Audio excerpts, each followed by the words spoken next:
Hola, ¿qué tal amigos y amigas? Bueno, pues como podrán apreciar, este canal ya está un tanto olvidado. Hace mucho tiempo que no subo ninguna clase de material, pero hoy sí, pues juzgué bastante oportuno hacer un video, pues lo más breve que pueda, aunque no sé si me vaya a extender un poco, para dar respuesta a una carta que un sacerdote católico le escribe al presidente Andrés Manuel López Obrador. Este sacerdote es un sacerdote bastante conocido, famoso en las redes sociales, tiene muchos seguidores y desde hace algún tiempo atrás ya había notado claramente su sesgo en contra del presidente López Obrador, de algunos videos donde él trata de algún modo influenciar en sus seguidores, pues contra las políticas del presidente Andrés Manuel. Tiene por ahí un video donde le pide a los católicos que no se dejen engañar cuando el presidente López Obrador en sus conferencias mañaneras o en sus giras habla del Evangelio, habla de las Sagradas Escrituras, habla de nuestro Señor Jesucristo, habla del Papa, incluso invita a leer las homilías del Papa, a estar atentos a lo que dice el Papa, etcétera. Pero este sacerdote le dice a sus seguidores que no le hagan caso al presidente, ¿no? Que no se dejen engañar. Eh, ya había notado yo pues sí, ¿no? Digamos, este lenguaje muy sutil, pero que es claramente pues contra el presidente, ¿no? Contra el gobierno que encabeza. Y me encontré con una carta que él escribe hace una semana, donde pues se muestra preocupado aparentemente por la salvación del alma del presidente Andrés Manuel López Obrador, y dice que pues como un pastor él va en busca, ¿no?, de la oveja perdida, y le dice que pues está en riesgo su alma y que está en riesgo, ¿no?, de quedar apartado por toda la eternidad de la presencia de Dios. Aunque nunca nos dice claramente por qué es este mal que está haciendo el presidente de manera concreta, como para que pueda condenarse, ¿no?, eternamente al infierno. Solamente habla de que el presidente está haciendo sufrir a su pueblo con sus decisiones. Habla, creo yo, que es una crítica a los programas sociales. Habla de que no se trata de que caiga el pan del cielo, sino de crear empleos, etcétera. Y por eso escribí una respuesta.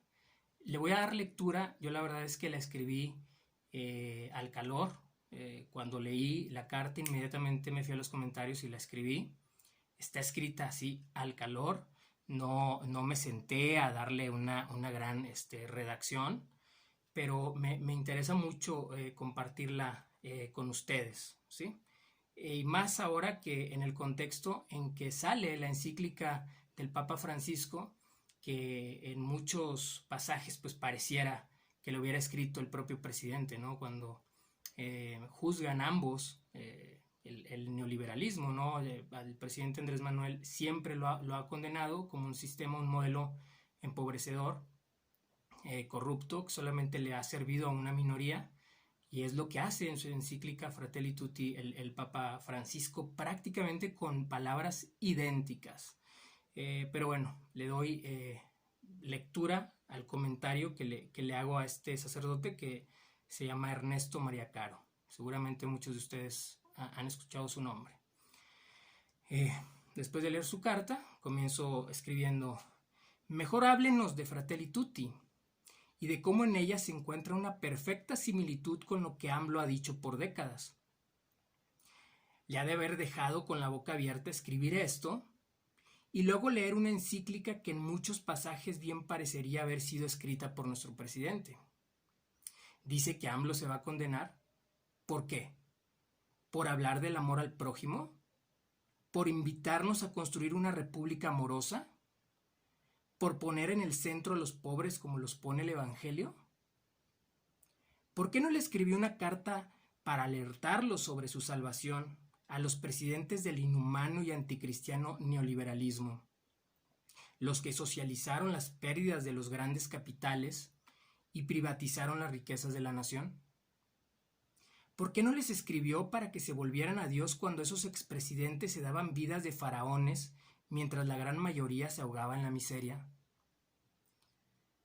¿Por qué no le escribió una carta a su conocido Calderón cuando decidió hacer una campaña basada en la denostación del prójimo, señalando a un ser humano como un peligro, y luego él dejó bañado el país en sangre? ¿O no recuerda los años oscuros del 2006 al 2012 en Nuevo León, donde usted vive, con los descabezados y los cuerpos colgados de los puentes, con los cientos de levantados que nunca más aparecieron, con las matanzas y ejecuciones diarias y a todas horas del día, y una guerra al narco perdida, porque al final de ese sexenio había más consumo de drogas y cárteles más poderosos que al principio? Y hoy sabemos que en gran medida fue gracias a que quien era mano derecha de Calderón trabajaba para el crimen. Ahora resulta que le preocupa mucho que se vaya a perder el alma del presidente que le aumentó la pensión a adultos mayores para que vivan más dignamente, al que creó un programa para emplear a los jóvenes para intentar evitar que los coopte el narco, al que hace funcionar la estructura del gobierno con 1/3 del dinero de lo que usaban los anteriores para que el resto regrese al pueblo en forma de programas y obras para el bienestar, al que creó el programa de reforestación más grande del mundo, Sembrando Vida, que emplea a decenas de miles de campesinos pobres que ahora pueden trabajar su parcela, al que creó el programa de pensión a niños con discapacidad más grande de la historia, y un largo etcétera. No se engañe, a usted no le interesa salvar el alma del presidente, que por otra parte no creo que tenga algo de qué preocuparse, porque él, con aciertos y con errores, se esfuerza por cumplir con la ley del amor al trabajar por su prójimo, a diferencia de los que, como usted, pareciera que trabajan para que vuelva el régimen de privilegios.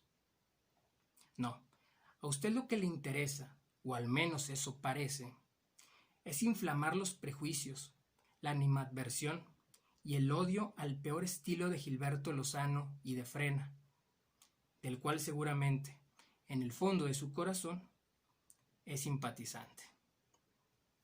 Esta es la carta, esta es, pues, digamos, no la carta, mi respuesta a su carta, y la hago como un católico, como un católico activo, como un católico practicante, como un laico más de la iglesia, que formo como él, también parte de la iglesia, del cuerpo místico de Cristo, y creo que es mi derecho también cuestionarlo. Creo que ya no estamos en los tiempos de esta especie de ambiente sacerdotista, ¿no? Donde lo que diga el sacerdote es palabra de Dios y punto. Creo que de manera respetuosa y racional se puede hacer este cuestionamiento. Así que me gustaría, verdaderamente, así como él dice en su carta, que le gustaría que se le hiciera llegar su carta al presidente, me gustaría, ojalá pudiera llegarle este video a él, y lo invito, y me podría sentar donde él quiera a discutirlo, a debatirlo, y con datos, ¿sí? Con documentos, juzgar cuál presidente de los últimos, tomando en cuenta al actual, ha estado más cerca de las enseñanzas del Evangelio y de la doctrina social de la Iglesia. Si Andrés Manuel o los anteriores presidentes del régimen neoliberal, el cual es un modelo y un régimen condenado por el Papa en su encíclica Fratelli Tutti, de manera magistral, de manera genial, con una gran erudición. Y que además lo ha condenado siempre, ¿no? Ha hablado desde el 2013, 2014, en sus homilías, de la dictadura de la economía, de cómo el hombre está puesto al servicio de la economía y no la economía al servicio del hombre. Y eso es lo que pasó en México durante toda la época del neoliberalismo, en la cual él no le escribió cartas a los expresidentes, o al menos yo no lo sé. Sería bueno saber si también, como le pregunto allí, le escribió cartas a Calderón y a Peña Nieto.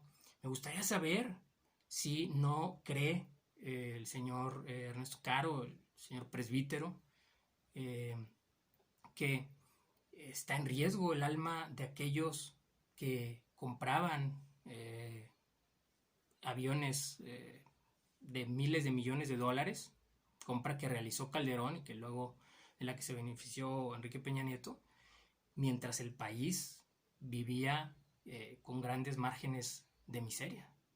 ¿Eso no pone en riesgo el alma de un gobernante, señor presbítero? ¿Eso no es pecado? Pero sí es pecado haber aumentado la pensión a los adultos mayores, y todo esto que además no es que sean meros programas asistenciales, ¿no? Porque la gran mayoría de los programas están sustentados en el trabajo.